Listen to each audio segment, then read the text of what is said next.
గుంపులు అక్కడ యుద్ధానికి కొరకై అంటే వాళ్ళు కొట్లాడుకునే దానికి వచ్చారన్నమాట.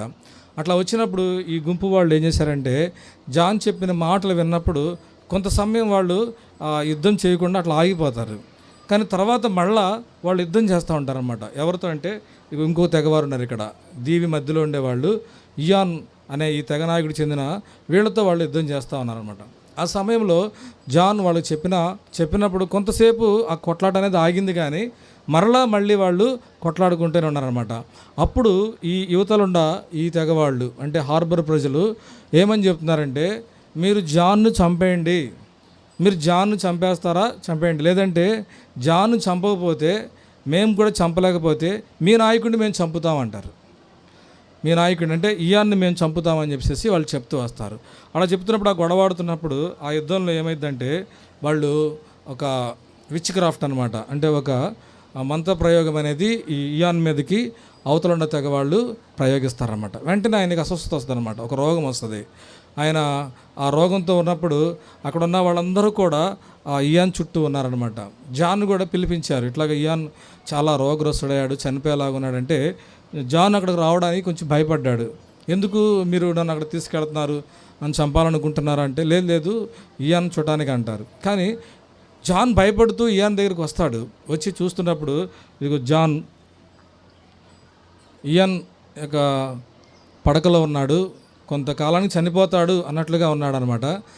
ఎందుకంటే వాళ్ళు విషప్రయోగం చేస్తూ వచ్చారన్నమాట ఇయాన్ మీదకి. కాబట్టి ఇయాను చెందిన వారందరూ కూడా ఇయాన్ని విడిచి పారిపోయారు, దూరంగా వెళ్ళారు. అయితే జాన్ వచ్చి తను పలకరిస్తున్నప్పుడు, జాన్ తన దగ్గరికి వచ్చి మాట్లాడుతున్నప్పుడు ఇయాన్ నువ్వు దగ్గరికి రా అన్నాడు. దగ్గరికి వచ్చి మాట్లాడుతున్నప్పుడు దగ్గరగా ఉన్నప్పుడు చాటున ఒక కత్తి ఉంటుంది, ఆ కత్తి తీసుకొని జాన్ యొక్క గుండె మీద పెడతాడు అనమాట. పెట్టినప్పుడు జాన్కి షాక్ అవుతాడు అనమాట. అర్థం కాదు, ఏంటిది ఇయాను నాకు గుండె మీద కత్తి పెట్టాడని చెప్పేసి ఆలోచన చేసి మనసులో ప్రార్థన చేసుకుంటా ఉన్నాడు. ప్రభువా, ఇక్కడికి వచ్చే నేను నాకు ఈ కత్తి నా గుండె మీద పెట్టాడు ఏందని ప్రార్థన చేసుకుంటా ఉన్నప్పుడు కొంతసేపటికి ఇయాన్ తన కత్తిని తీసి కింద పెట్టి, నువ్వు ఇక్కడి నుంచి వెళ్ళిపో, దూరంగా పారిపో, లేకపోతే నిన్ను చంపుతారని చెప్పేసి అన్నప్పుడు జాన్ లేచి వెంటనే ఆ ప్రదేశం నుంచి పారిపోతారు అనమాట. అట్లాగా ఆ హార్బర్ ప్రజలు జాన్ను తరుముతూ వచ్చారు. ఆ సమయంలో జాన్ ఏం చేశాడంటే అక్కడ ఉంటే మంచిది కాదు అనుకొని వెంటనే తన ఇంటికి వచ్చేస్తాడు అనమాట. ఇంటికి వచ్చేసేసి ఇంటిలో తను ఏం చేస్తూ వచ్చాడంటే తనకున్న సామాన్లు అవన్నీ కూడా సర్దుకుంటూ ఉన్నప్పుడు అప్పటికి తన స్టోర్ రూమ్లో ఉండేవన్నీ కూడా ఈ హార్బర్ ప్రజలు వచ్చేసేసి వాటిని దొంగిలించేసారు, తీసేసుకున్నారు. అంతేకాదు జాన్ను చూచి జాన్ ఎట్లయినా చంపాలని చెప్పేసి ఒక గొడ్డల్ని కిటికీలో నుంచి ఇసురుతారనమాట. కరెక్ట్గా అది జాన్ యొక్క తల మీదుగా వెళ్తుంది అనమాట. జాన్ యొక్క తల మీదుగా వెళ్తుంది, తప్పించుకొని బయటకు వచ్చి ఇక్కడ ఎంత మాత్రం కూడా నేను ఉండకూడదు, ఈ ఇంట్లో నేను ఉంటే నేను చనిపోతాను. కాబట్టి జాన్ ఏం చేశాడంటే తన ఇంటిని తన వస్తువులను విడిచిపెట్టుకొని పరిగెత్తుకుంటూ వెళుతున్నాడు అనమాట. అయినప్పటికీ ఈ హార్బర్ ప్రజలు జాన్ను చంపాలని వెంటాడుతూ వస్తున్నప్పుడు ఏం చేస్తారంటే జాన్ ఒక పెద్ద కేక వేస్తాడనమాట. ఏమనంటే, మీరు నన్ను చంపితే దేవుడు మిమ్మల్ని శిక్షిస్తాడు అనే పెద్ద స్వరంతో కేక వేశాడంట. అప్పుడు వాళ్ళు భయపడి పొదల్లోకి వెళ్ళిపోతూ వచ్చారంట. ఈ మాట చదివినప్పుడు నాకు చాలా ఆశ్చర్యం వేసింది. చంపాలి అని వెనకాల పరిగెత్తున్న వాడికి జాను, నువ్వు చంపాలనుకుంటే మీరు నన్ను చంపితే దేవుడు మిమ్మల్ని శిక్షిస్తాడు అంటే వారు ఆగిపోయారంటే వారిలో ఒక భయం అనేది వచ్చిందనమాట. కాబట్టి దేవుడే ఇక్కడ జాన్ని వారి మధ్యలోకి పంపించాడు. జాన్ని దేవుడు పలు స్థలాల్లో పలు రకాలుగా కాపాడుతూ వచ్చాడు. జానుకి ఎటువంటి హాని జరగకుండా దేవుడు భద్రపరుస్తూ వచ్చాడు. ఏదో సామాన్యమైన వ్యక్తుల దగ్గరికి జాను వెళ్ళలేదు, కానీ చాలా క్రూరమైన వ్యక్తుల దగ్గరికి వెళ్ళాడు. అనాగరికుల దగ్గరికి వెళ్ళారు, అజ్ఞానులైన వారి దగ్గరికి వెళ్ళారు, మూర్ఖంగా ఉన్న వాళ్ళ మధ్యకి జాన్ వెళ్ళాడు. జాన్ని వాళ్ళు తరుముతున్నప్పుడు ఇక్కడ నేను ఉండడం మంచిది కాదని ఇంకొక గ్రామంలోకి వెళ్ళిపోయాడు. ఆ గ్రామంలో ఎవరున్నారంటే అక్కడ ఒక నాయకుడు ఉన్నాడు, ఇక్కడ కనపడుతున్నాడు ఒక వ్యక్తి కూర్చొని ఉన్నాడు, ఈ పక్కన జాన్ ఉన్నాడు. వాళ్ళు తరుముకుంటూ వస్తున్నారు. ఆ గ్రామంలోకి వెళ్తే ఆ తెగ నాయకుడి పేరు నోవర్ అనే చీఫ్ అనమాట, ఆయన నాయకుడు. ఆయన దగ్గరికి ఈయన వస్తాడనమాట. ఈ గ్రామంలో వీళ్ళు కూడా అందరూ కూడా వాళ్ళు వచ్చి వీళ్ళ మీదకి వచ్చి దాడి చేసి చంపుతారని పారిపోతున్నారు. అయితే ఈయనకి తన కాలుకు గాయమైందని బట్టి అతను పరిగెత్తలేక ఒక పడవను బోర్లించి, అంటే బోర్లతో పడేసేసి దాని మీద కూర్చున్నాడు. ఇక్కడ ఈ నాయకుడు కూర్చోన్నాడు అనమాట. పక్కన జాన్ ఉన్నాడు అనమాట. ఈ నోవర్ అనే వ్యక్తి క్రైస్తవుడు, దేవుని నమ్మినవాడు. అప్పుడు జాన్తో అంటాడు, వాళ్ళు వస్తారు, మనల్ని తరుముతున్నారు, ఖచ్చితంగా మనల్ని చంపుతారు, మనల్ని తింటారు అని ఈ నాయకుడు, తన ప్రజలు అందరూ కూడా భయపడిపోయి పారిపోతూ ఉన్నారు. ఇప్పుడు ఈ నాయకుడు వెళ్ళలేక ఇక్కడ ఆగిపోయినప్పుడు జాన్ ఏం చేస్తాడంటే అక్కడే ఉంటాడు. అప్పుడు ఈ నోవర్ అంటాడు, జాన్ మనం ప్రార్థన చేసుకుందాము అంటాడు. మనము ప్రార్థన చేసుకుందాము, ఈ సమయంలో మనం ఏమి చేయలేము. జాన్ ఒక సలహా చెప్తాడు, ఏమనంటే ఆ హార్బర్ ప్రజలు మన మీదకి రాకుండా మనము చాలా చెట్లు నరికి ఆడ పడేసామనుకో, అవి వాళ్ళు దాటుకొని రాలేరంటే ఆ ప్రజలందరూ కూడా ఏమంటారంటే అది చాలా కష్టమైన పని, కాబట్టి అది మనం ఇప్పుడు చేయలేము అన్నప్పుడు వీళ్ళు ఏం చేయలేక నోవర్ అలాగే జాన్ ఇద్దరు కలిసి కూడా ప్రార్థన చేస్తూ వస్తారనమాట. దేవా, ఈ సమయంలో నీవే మమ్మల్ని కాపాడాలి, వాళ్ళు వస్తారు, మమ్మల్ని చంపుతారు, తినేస్తారు మమ్మల్ని, కాబట్టి నీవే మాకు దిక్కు, నువ్వు మాకు సహాయం చేయమని ప్రార్థన చేస్తూ వస్తారు. ఇలా ప్రార్థన చేస్తూ వచ్చినప్పుడు ఏమైందో తెలియదు, కానీ ఆ హార్బర్ ప్రజలందరూ కూడా వాళ్ళందరూ కూడా ఒక్కసారిగా దట్టమైన అడవులోకి వెనక్కి వెళ్ళిపోతారు. వీళ్ళని తరమటం మానేసి వెనక్కి వెళ్ళిపోతారనమాట. ఇది ఆశ్చర్యం వేసిద్ది. వీళ్ళేమి యుద్ధం చేయలేదు, వీళ్ళేమి వాళ్ళని భయపెట్టలేదు, ఇంకా వాళ్ళని ఏమి చేయలేదు, కానీ వీళ్ళు కేవలం ఏం చేస్తూ వచ్చారంటే మోకరించి ప్రార్థన చేస్తూ వచ్చారు. కొన్నిసార్లు మనం కూడా మన లైఫ్లో ఏమి చేయలేని నిస్సహాయమైన స్థితిలో ఉంటామన్నమాట. అప్పుడు మనం ఏం చేయాలంటే ప్రార్థన చేసుకోవాలి, దేవుని అడిగి మనం ప్రార్థన చేయాలి. దేవా, ఈ సమయంలో నువ్వు మాకు సహాయం చేయమని. అప్పుడు దేవుని సహాయం ఎలా ఉంటుందంటే మీరు ఊహించని విధానంలో ఉంటుంది. అర్థమవుతుందా? మీరు ఎక్స్పెక్ట్ చేయని విధానంలో దేవుని సహాయం ఉంటుంది. వాళ్ళంతటికి వాళ్ళు అట్లాగా వెనక్కి వెళ్ళిపోతారని ఎవరు ఊహించలేదు. చంపడానికి వచ్చిన వాళ్ళు, తినడానికి వచ్చిన వాళ్ళు, వీళ్ళ మీద దాడియడానికి వచ్చిన వాళ్ళంతటికి వాళ్ళు దట్టమైన అడవులోకి వెనక్కి వెళ్ళిపోయారంటే అది వాడు ఊహించిందనమాట, ఎక్స్పెక్ట్ చేయలేదు. వాళ్ళు చేతులు ఎత్తేసారు, ఏమనంటే మనం చనిపోతాము, ఈ రోజుతో మన జీవితాలు ముగించబడతాయి అని. కాబట్టి జాన్ దేవుడు ఎంత గొప్పవాడో చూడండి. నోవరు కూడా దేవుని నమ్మినవాడే, వాళ్ళ విశ్వాసం ఎంత గొప్ప చూడండి. వాళ్ళు ప్రార్థిస్తే దేవుడు వాళ్ళకి ఎలాంటి సహాయం పంపించాడో చూడండి. కాబట్టి మీరు కూడా మీ టీనేజ్లో మీకు ఎప్పుడైనా కూడా లైఫ్లో ఇలాంటి ట్రాజడీస్, మీకు అర్థం కాని పరిస్థితి, నిస్సహాయమైన స్థితి, ఎవరు సహాయం చేయలేనప్పుడు మీరు వీరి వల్లే మీరు ప్రార్థన చేస్తూ వస్తే దేవుడు మీకు సహాయాన్ని పంపుతాడు. అట్లాగా ఏం చేస్తూ వచ్చారంటే కొంతకాలం జాన్ ఈ నోవరుతోనే ఉన్నాడనమాట. వాళ్ళ గ్రామంలోనే, వాళ్ళ మధ్యలోనే ఉన్నాడు. కొంతకాలం గడిచిన తర్వాత ఏం చేశారంటే మళ్ళీ వాళ్ళు వచ్చారు ఈ గ్రామం మీదకి, వీళ్ళని చంపాలని మళ్ళీ వచ్చారు. ఎందుకంటే వాళ్ళు జాన్ను గురిగా పెట్టుకున్నారనమాట.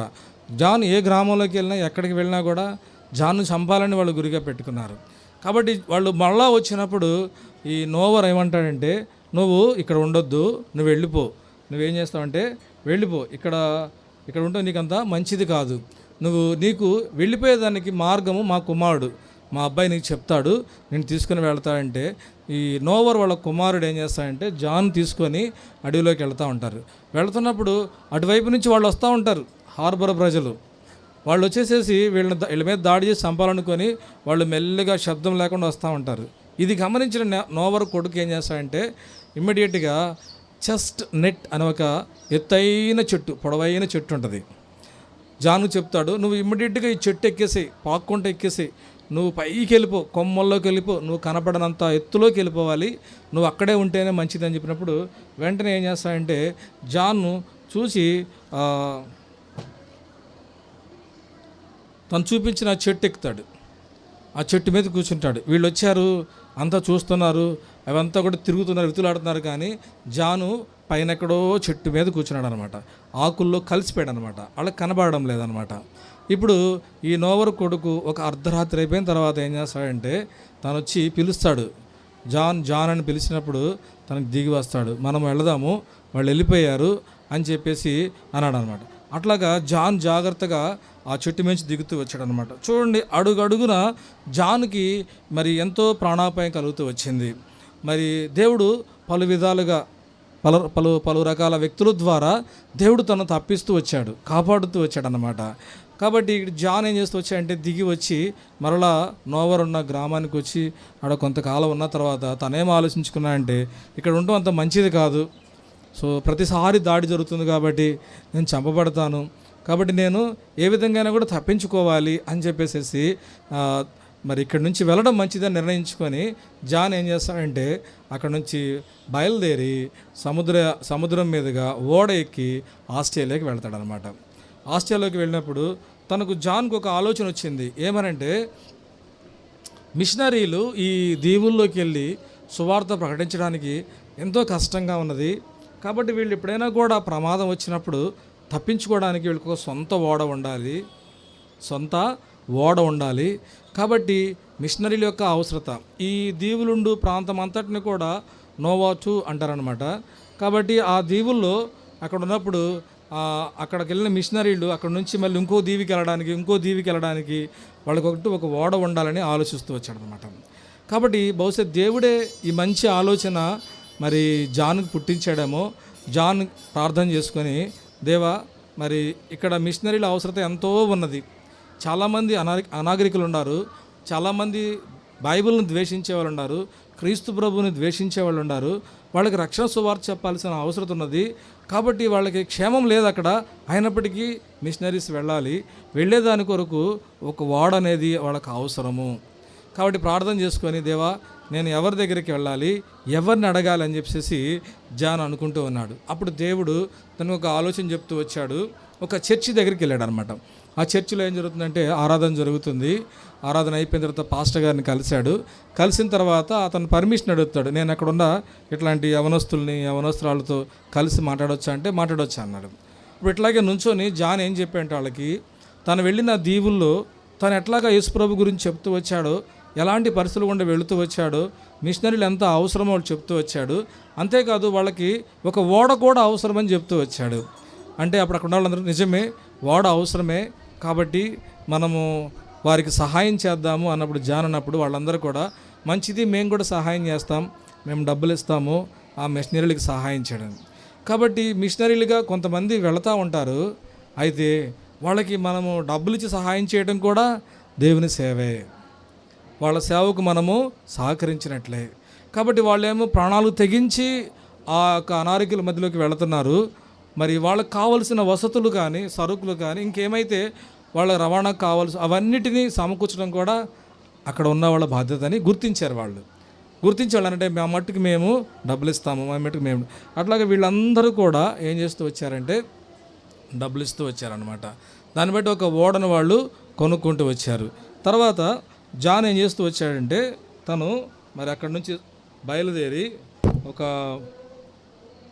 ఆస్ట్రేలియాలో కొంతకాలం ఉండి బయలుదేరి అక్కడి నుంచి మరి తన సొంత దేశమైన స్కాట్లాండ్కి వెళ్ళాలనుకున్నాడు. స్కాట్లాండ్కి వెళ్ళి స్కాట్లాండ్లో కొన్ని రోజులు ఉన్న తర్వాత తిరిగి వెళ్ళాలనుకున్నారు. స్కాట్లాండ్కి వెళ్ళినప్పుడు ఏమైందంటే అక్కడ ఇటువంటి నోవాటు అనే ఈ దీవుల్లో ఉన్న ప్రజలకు సువార్త చంపాలని ఒక స్త్రీ కూడా ఆశ కలిగి ఉంది, సువార్త ప్రకటించాలని. ఆమెని ఈయన కనుగొన్నాడు, కలిశాడు, మాట్లాడుతూ వచ్చాడు. మాట్లాడిన తర్వాత ఇక ఆమెను వివాహం చేసుకొని ఆమెను తీసుకొని ఇప్పుడు నేను ఎక్కడికి వెళ్ళాలి ప్రభా అని ప్రార్థన చేస్తూ వచ్చినప్పుడు అప్పుడు దేవుడు జాన్కి ఏం చెప్తాడంటే, నీవు అనీవా అనే దీవికి వెళ్ళు. అనీవా అనే దీవికి వెళుతూ అన్నప్పుడు ఆ ఓడలో తను వివాహం చేసుకున్న ఆమెను తీసుకొని వాళ్ళు అనీవా అనే దీపానికి వెళుతూ వచ్చారన్నమాట. అక్కడున్న ప్రజలందరూ కూడా మరి అంతకుముందు మరి వెళ్ళలేదు. జాన్ వాళ్ళ లాంగ్వేజ్ వేరుగా ఉంది, వాళ్ళ భాష వేరుగా ఉంది, వీళ్ళకి అర్థం కావడం లేదు. కాబట్టి వీళ్ళు అక్కడికి వెళ్ళిన తర్వాత ఏం చేస్తూ వచ్చారంటే వాళ్ళ భాష నేర్చుకుంటూ వచ్చారనమాట. తర్వాత వీళ్ళు అక్కడికి వెళ్ళిన తర్వాత ఒక ఇల్లు కట్టుకుందామని వాళ్ళు పని మొదలు పెడుతూ వచ్చారు.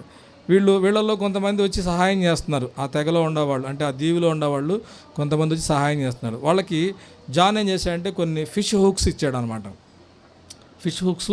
ఇచ్చాడనమాట. సముద్ర ప్రాంతం కాబట్టి, ఐలాండ్స్ కాబట్టి వాళ్ళకి చాలా పడేదానికి ఉపయోగపడతాయి అని ఇచ్చాడు. దాన్ని బట్టి వాళ్ళు ఏం చేశారంటే తన దగ్గరకు వచ్చి తను చేస్తున్న పని చూసి సహాయం చేస్తూ వచ్చారనమాట.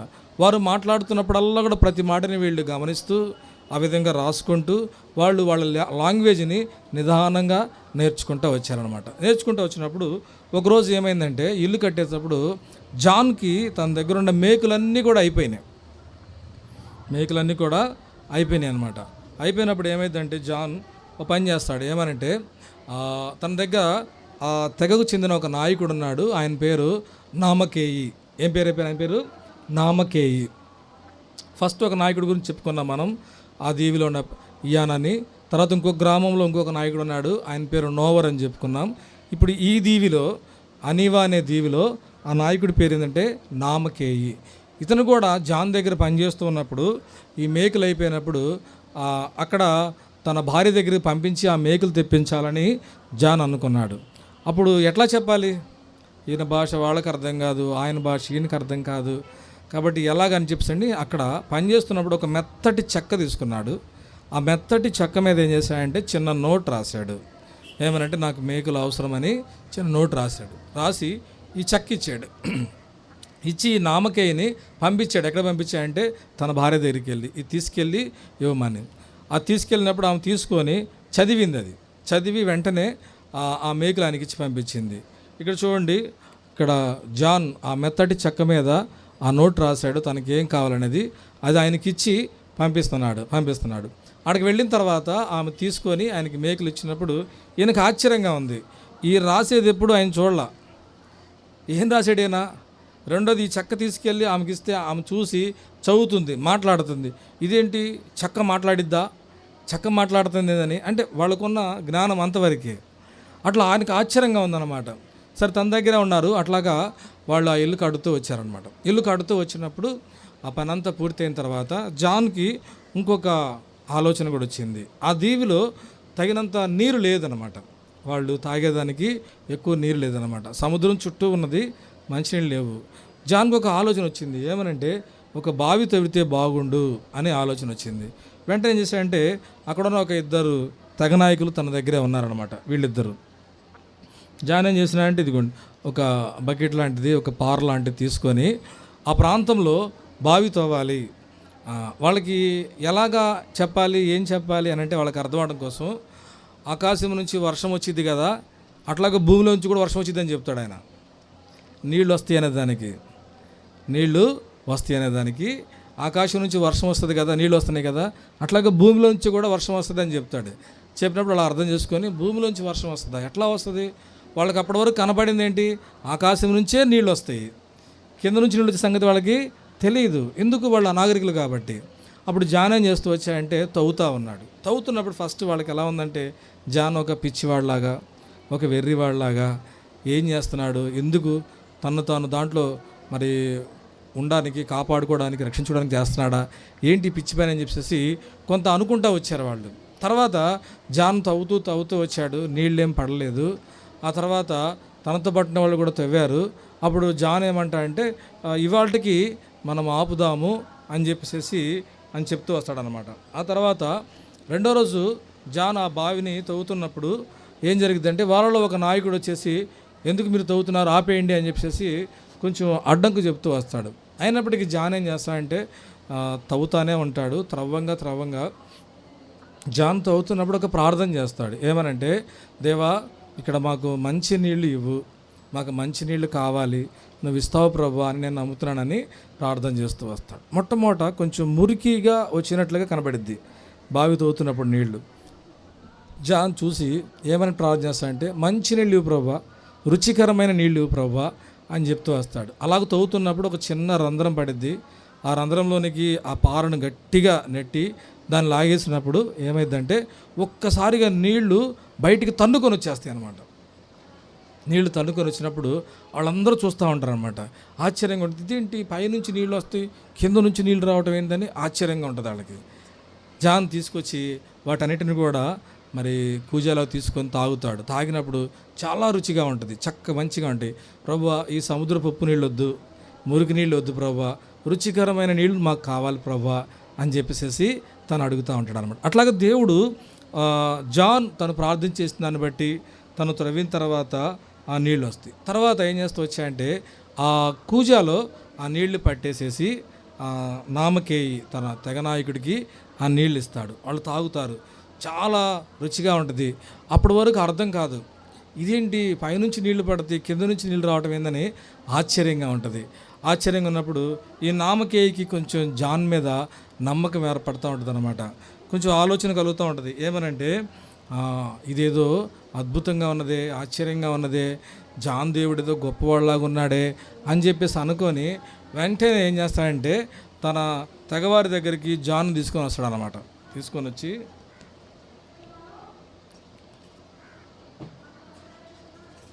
ఈ నామకేయి అనే వ్యక్తి వాళ్ళందరి మధ్యలో నుంచొని ఏమంటున్నాడంటే, ఇదిగో మన మధ్యకి వచ్చిన జాన్, ఆయన నమ్మిన దేవుడు చాలా గొప్పవాడు. నేను చూస్తూ వచ్చాను, జాన్ మన మధ్యకి వచ్చినప్పుడు జాన్ చేస్తున్న కార్యాలు చాలా ఆశ్చర్యంగా ఉన్నాయి. దేవుడు కూడా తనకు అలాగే సహాయం చేస్తూ వచ్చాడు. కాబట్టి నేను ఇప్పుడు జాన్ నమ్మిన దేవుడు నమ్ముతున్నాను అంటాడు ఆయన. ఎవరు? ఈ తెగ నాయకుడు నామకేయి. జాన్ నమ్మిన దేవుడిని నేను నమ్ముతున్నాను. మనకు చాలా దేవుళ్ళు ఉన్నారు, మనకు చాలా దేవతలు ఉన్నాయి, కానీ ఎవ్వరు కూడా మనకి ఎప్పుడు కూడా సహాయం చేయలేదు. ఆకాశం నుంచి వర్షం పడుతూ ఉంది, కానీ భూమి నుంచి ఎవరు మనకి నీళ్ళు ఇవ్వలేదు. జాన్ దేవుడే మనకు నీళ్ళు ఇచ్చాడు, కాబట్టి నేను నమ్ముతున్నాను అని చెప్పేసి తను చెప్తూ వచ్చాడనమాట. కాబట్టి ఇక్కడ ఏం జ్ఞాపకం చేయబడుతుందంటే, ఈరోజు నేను 2 లెసన్లు చెప్తున్నా, నిన్నటిది ఇవాళది. ఓకేనా? నాకు వెనక నుంచి టైం చూపిస్తున్నారు, అది చెప్తున్నా నేను. కాబట్టి ఇక్కడ ఏం చేయిందంటే, నేను నమ్ముతున్నాను ఆ దేవుని నేను నమ్ముతున్నాను, ఆయన చేసిన ఆశ్చర్య కార్యాలని అని చెప్పినప్పుడు వీళ్ళందరూ కూర్చున్నారనమాట. కూర్చున్నప్పుడు జాన్ ఇక్కడ ఉన్నాడు. ఇప్పుడు జాన్ లేచి వాళ్ళందరికీ కూడా సువార్త చెప్తూ వచ్చాడనమాట. యేసు ప్రభు మిమ్మల్ని అందరినీ కూడా ప్రేమిస్తున్నాడు. ఆయన మీకు భూమిలో నుంచి వర్షం అంటే నీళ్ళు ఇచ్చేవాడే కాదు, ఆయన కాపాడేవాడే కాదు, దీనికంటే మించి ఆయన మన కోసము ఈ లోకానికి వచ్చాడు. పరలోకాన్ని విడిచిపెట్టి భూమి మీదకి వచ్చాడు. దేవుడై ఉండి మానవుడిగా ఈ భూమి మీద జన్మించాడు. కాబట్టి మానవులందరి కోసం, అందరూ చేసిన పాపాల కోసం యేసు ప్రభు సిలువలో చనిపోయాడు, రక్తాన్ని చిందించాడు. ఇందులో దేవుని ప్రేమ ఉన్నది. మిమ్మల్ని ప్రేమించాడు. మీరెన్నో పాపాలు చేసి ఉండొచ్చు, మీరెన్నో దేవునికి అయిష్టమైన కార్యాలు చేసి ఉండొచ్చు, అయితే దేవుడు మిమ్మల్ని ద్వేషించడం లేదు, దేవుడు మిమ్మల్ని శిక్షించాలనుకోవడం లేదు, దేవుడు మిమ్మల్ని కఠినంగా శిక్షించాలనుకోవడం, కానీ దేవుడు ప్రేమిస్తున్నాడు. ఎందుకనంటే మీరు నరకానికి వెళ్ళడం దేవునికి ఇష్టం లేదు, మీరు పాతాళానికి వెళ్ళడం దేవునికి ఇష్టం లేదు. మీరు రక్షించబడాలి, మీరు చేసిన ప్రతి పాపము నుంచి మీరు విడిపించబడాలి, విమోచించబడాలి. మీ పాపాలు క్షమించబడాలంటే రక్తం చిందించబడాలి. కాబట్టి ప్రతి మనుషుడు కూడా పాపం చేసి ఉన్నారని దేవుని వాక్యం సెలవిస్తుంది. కాబట్టి పాపం చేయని వాళ్ళు ఎవ్వరూ లేరు. చిన్నపిల్లలైనా, యవనస్తులైనా, వృద్ధులైనా ప్రతి ఒక్కరు కూడా పాపం చేస్తున్నారు. అబద్ధమాడటం పాపమే, అవునా కాదా? చెడ్డ మాటలు పాపమే అనుకోవచ్చు. పెద్ద పెద్ద మేము నేరాలు ఘోరాలు చేయలేదనుకోవచ్చు, దొంగతనాలు చేయలేదనుకోవచ్చు, హత్యలు చేయలేదనుకోవచ్చు, ఇట్లాంటి పెద్ద పెద్ద పాపాలు మేము చేయలేదనుకోవచ్చు, కానీ అబద్ధమైన అది చిన్న పాపమే అని బైబిల్ చెప్తుంది. కాబట్టి పాపం చేసిన వారిని రక్షించడానికి యేసు ప్రభు వచ్చాడు, చనిపోయి సమాధి చేయబడి తిరిగి లేచాడు. ఆయన యందు విశ్వాసం ఉంచితే రక్షణ దొరుకుతుంది. కాబట్టి ఒకవేళ మీరు ఆయన యందు విశ్వాసం ఉంచకపోతే మీరు మరి పాతాళానికి వెళతారు, నరకానికి వెళతారు, నశించిపోతారని జాన్ చెప్తూ వచ్చాడు. ఎప్పుడైతే జాన్ ఇలా చెప్తూ వచ్చాడో, చెప్పిన తర్వాత ఏం చేస్తూ వచ్చారంటే, తిరిగి ఇక్కడ చూడండి, ఇక్కడ ఏం కనబడుతుందంటే, ఆ తెగలో ఆ దీవిలో ఉన్న ప్రజలందరూ కూడా ఆ నాయకుడు చెప్పిన మాటలను బట్టి, తర్వాత జాన్ చెప్పిన మాటలను బట్టి వాళ్ళ దగ్గర ఉన్న అన్ని విగ్రహాలను తీసుకొచ్చారు, బొమ్మలన్నిటి తెచ్చారు, చెక్కతో చేసినవి, రాయితో చేసినవి అన్నిటిని తీసుకొచ్చేసి అక్కడ పడేసి వాటన్నిటిని కూడా కాల్చివేస్తూ వచ్చారనమాట. కాల్చివేస్తూ వచ్చినప్పుడు వాళ్ళు ఏమన్నారంటే జాన్ దగ్గరికి వచ్చి, జాన్, మేము కూడా యేసుప్రభునందు విశ్వాసం ఉంచుతున్నాము, యేసుప్రభు మమ్మల్ని ప్రేమించడం సంగతి మేము గ్రహిస్తున్నాము, ఆయన ఎంత గొప్ప దేవుడో మేము తెలుసుకున్నాము, కాబట్టి మా నాయకుడే కాదు మేము కూడా యేసుప్రభునందు విశ్వాసం ఉంచుతాము. కాబట్టి వాళ్ళందరూ కూడా జాను మాటలకు విధేయత చూపుతూ వచ్చారు. అలాగే యేసుప్రభుని వెంబడించడానికి తీర్మానం చేసుకున్నారు, యేసుప్రభు కొరకు జీవించడానికి వాళ్ళు నిర్ణయించుకున్నారు. కాబట్టి వాళ్ళ యొక్క దేవతలు ఇవన్నీ కూడా విడిచిపెట్టారన్నమాట. కాబట్టి మీరు కూడా మీ యవ్వన కాలంలో మీ పాపాలను మీరు విడిచిపెట్టుకోవాలి. ఈ ప్రజలు ఎట్లాగా ఆ దేవతలను మరి బొమ్మలను అన్నింటినీ కూడా పారవేస్తూ వచ్చారో, కాల్చివేస్తూ వచ్చారో, అట్లాగే మీరు కూడా మీ జీవితంలో మీ పాపాలను, మీ పొరపాటులను, మీ తప్పులను విడిచిపెట్టుకుంటే యేసుప్రభు దేవుడు నమ్మదగిన వాడైన నీతిమంతుడు కనుక మీ ప్రతి పాపాన్ని కడిగి మిమ్మల్ని పవిత్రులుగా చేసి పరిశుద్ధపరిచేవాడిగా ఉంటాడు. కాబట్టి చిన్నతనంలో మీరు రక్షించబడితే దేవుని యొక్క ఆశీర్వాదము అనేక సంవత్సరాలు మీ మీద ఉంటుంది. మీరు వృద్ధాప్యంలో రక్షించబడితే దానివల్ల ఏంటి ప్రయోజనం? దేవుని ఆశీర్వాదం ఎంతవరకు మీరు పొందుతారు? కాబట్టి ఇది ఏం జ్ఞాపకం చేయబడుతుందంటే ఇక్కడ చేరువచ్చిన మీరందరూ కూడా ప్రతి ఒక్కరు ఎవరైతే రక్షణ పొందలేదో, ఎవరైతే మీరు తీర్మానం చేసుకోలేదో, ఈ రోజైనా ఈ నామకేయి తన తెగవారందరూ కూడా ఎట్లాగా ప్రభునందు విశ్వాసం ఉంచి రక్షణ పొందారో మీరు కూడా మీ పాపాల విషయమై పశ్చాత్తాపడి ప్రభునందు విశ్వాసం ఉంచడం ద్వారా మీకు రక్షణ దొరుకుతుంది. అంతేకాదు ఇక్కడ మరి జాన్ ఈ అనీవా ద్వీపంలో ఏం చేశాడంటే ఈ అనీవా భాషను నేర్చుకుని ఏం చేశాడంటే వీళ్ళ కోసము బైబిల్ని ఆ భాషలోకి తర్జుమా చేయాలని ప్రారంభించాడు అనమాట. కాబట్టి రోజు బైబిల్ని మరి తన భాషలో నుంచి తను ఈ అనీవా భాషలోకి తర్జుమా చేస్తూ వచ్చినప్పుడు ఈ నామకేయి ఆ తెగవారందరూ కూడా రోజు ఆయన దగ్గర రావటం, తర్జుమా అయిపోయిందా, బైబిల్ రెడీ అయిందా వాళ్ళు అడిగేది. అంటే వాళ్ళు ఎప్పుడైతే ప్రభువుని వెంబడిస్తామని తీర్మానం చేసుకున్నారో వారిలో దేవుని వాక్యం మీద ఎక్కడ లేనంత ఆశ కలుగుతూ వచ్చింది, ఆకలి దప్పులు కలుగుతూ వచ్చినాయి. దేవుని వాక్యం చదవాలి, ఆ బైబిల్ని చదవాలి, ఆ బైబిల్లో ఉన్న విషయాలు తెలుసుకోవాలని ఎంతో ఆశతో రోజు రావటం, జాన్ చుట్టూ గుమ్మికూడటం, జాన్ని అడుగుతున్నారు పూర్తయిందా అని. చివరికి జాన్ ఒక దినాన ఏం చేస్తూ వచ్చాడంటే బైబిల్ని పూర్తి చేశాడు. కనబడుతుందా? బైబిల్ని పూర్తి చేసి ఈ బైబిల్ని మరి ఆ నామకేయి చేతిలో పెడుతూ వచ్చాడు. నామకేయికి ఎంతో సంతోషం. ఈ బైబిల్లోని మాటలు మాట్లాడుతుందంట కదా, నాతో మాట్లాడాలి, నేను చదవాలని తను కూడా ఆశతో అక్షరాలు నేర్చుకున్నాడంట, రాయడం నేర్చుకున్నాడంట. ఆ తర్వాత దేవుని వాక్యాన్ని చదవడం ప్రారంభించాడు. ఎంతో నిజాయితీగా జీవించినంతకాలం జీవిస్తూ వచ్చాడు. మిగిలిన వారందరూ కూడా అట్లాగా నేర్చుకుంటూ వచ్చారు. కాబట్టి ఈ జాన్ ప్యాటర్న్ తన జీవితంలో మనం చూస్తూ వస్తే తన మిషనరీ యాత్రలో ఏమి జ్ఞాపకం చేయబడుతుందంటే జాన్ను దేవుడు పిలిచాడు. దేనికోసం అంటే అనాగరికుల మధ్యలో దేవుని సువార్తను ప్రకటించడానికి. జాన్ విధేయత చూపుతూ వచ్చాడు. దేవుడు తనను పిలిచాడు, ఆయన తన విధేయత చూపుతూ వచ్చాడు. దేవుని చిత్తమని భావించాడు. కష్టమైన భారమైన అది తన ప్రమాదమైనా కూడా ఆ స్థలానికి వెళ్ళాడు.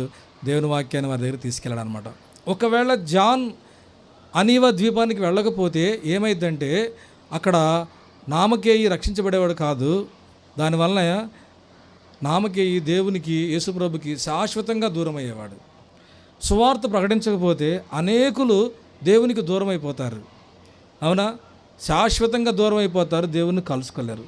కాబట్టి అనేకులు దేవుని చూడాలంటే, దేవుని ఎద్దకు వెళ్ళాలంటే, దేవుని కలుసుకోవాలంటే, దేవుని రాజ్యంలోకి వెళ్ళాలంటే వాళ్ళకి సువార్త ప్రకటించాలి, మిషనరీలుగా వెళ్ళాలి. కాబట్టి అలా వెళ్ళిన వాళ్ళు ఎవరంటే జాన్ వెళ్ళాడు, ప్రాణాలు తెగించి వెళ్ళాడు, కొంతమందిని రక్షించాడు, బైబిల్ తీసుకొచ్చాడు వాళ్ళకి. వాళ్ళందరూ కూడా రక్షణ పొందుతూ వచ్చారు. మోకరించండి, ప్రార్థన చేసుకుందాము. జాన్ తన జీవితంలో మరి రోమా 12:1 ప్రకారం సజీవ యాగముగా తన దేహాన్ని దేవుని కొరకు సమర్పించుకున్నాడు.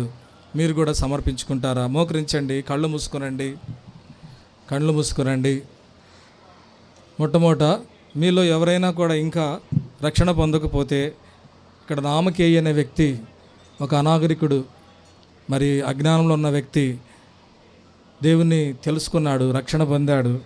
ఒకవేళ నువ్వు రక్షణ పొందలేదేమో, యవనస్తురాలా పాపంలోనే ఉన్నారేమో, నేనేం తప్పు చేయలేదు అనుకుంటున్నావేమో. కాబట్టి దేవుడు నిన్ను అడుగుతున్నాడు, నా కుమారుడా, నా కుమార్తె, నీ హృదయం నాకు ఇమ్మని.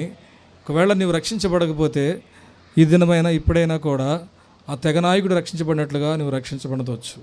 కేవలం యేసుప్రభువా నేను పాపిని క్షమించమంటే ప్రభు క్షమిస్తాడు. అలాగే ఎవరైనా చిన్న ప్రార్థన చేసుకొని తీర్మానం చేసుకుంటే మీ చేతిని చూపించండి, మీ వద్దకు తీర్మానం కార్డు తీసుకురాబడుతుంది. ఎవరైనా ఉన్నారా? నేను కూడా యేసుప్రభునందు విశ్వాసం ఉంచుతాను, ఆ తెగనాయకుడు రక్షణ పొందినట్టుగా నేను కూడా రక్షణ పొందుతాను. బాయ్స్లో ఎవరైనా రక్షణ పొందిన వాళ్ళు ఎవరైనా ఉన్నారా? ఈ రోజుతో జాన్ ప్యాటర్న్ లెసన్ ముగించబడుతుంది. రక్షణ పొందిన వాళ్ళు ఎవరైనా ఉంటే మీ మనసులు కఠినపరచుకోమాకండి, హృదయాలు కఠినపరచుకోమాకండి. ఒకవేళ రక్షణ పొందాము అనుకుంటే, ఎవరైనా మిషనరీగా దేవుని సువార్త నేను ప్రకటిస్తాను, దేవుని దగ్గర కొంతమంది తీసుకొస్తాను అని తీర్మానం చేసుకున్న వాళ్ళు మీరుండ ప్రాంతంలోనే, మీరు ఎక్కడ ఉంటే అక్కడ నేను కూడా దేవుని సువార్త ప్రకటిస్తాను చేయి చూపిస్తారా? తీర్మానం చేసుకున్న ఎవరైనా ఉంటే, నేను కూడా జాన్ ప్యాటర్న్ వలె దేవుని సువార్తను ప్రకటిస్తాను, నా చుట్టూ ఉన్న వారికి దేవుని వాక్యం చెప్తాను, సువార్తను ప్రకటిస్తాను. ఎవరైనా ఉంటే మీ తలకు పైగా మీ యొక్క కుడి హస్తాన్ని చూపించండి, మీ కొరకు ప్రార్థన చేస్తాం. చివరిసారిగా అడుగుతున్నాం, సమయం అయిపోయింది. ఎవరైనా ఉన్నారా? అంకుల్ ప్రార్థించండి.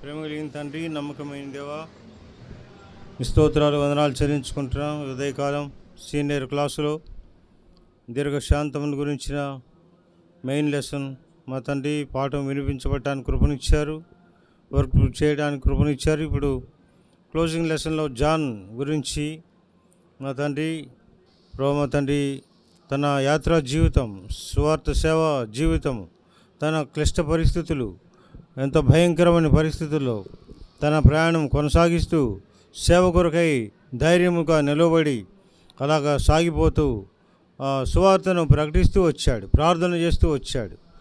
తెగ నాయకులతో మా తండ్రి మమైకమై వారితో కలిసి ఏకమై మా తండ్రి తాను కూడా తన జీవితాన్ని ప్రార్థన చేస్తూ ప్రార్థనలో గడిపి మీ సహాయం పొందుకుంటూ వచ్చాడు. మీ సేవించే విషయంలో ధైర్యం కలిగిన వాడై ముందుకు సాగుతూ వచ్చాడు. గత 5 దినాలుగా మా తండ్రి జాన్ గురించి 5 పాఠములుగా మా తండ్రి తెలియజేయబడుతూ వెల్లడి చేయబడుతూ వచ్చింది. కొంతమంది తీర్మానం చేసుకున్నారు గత 4 రోజుల్లో.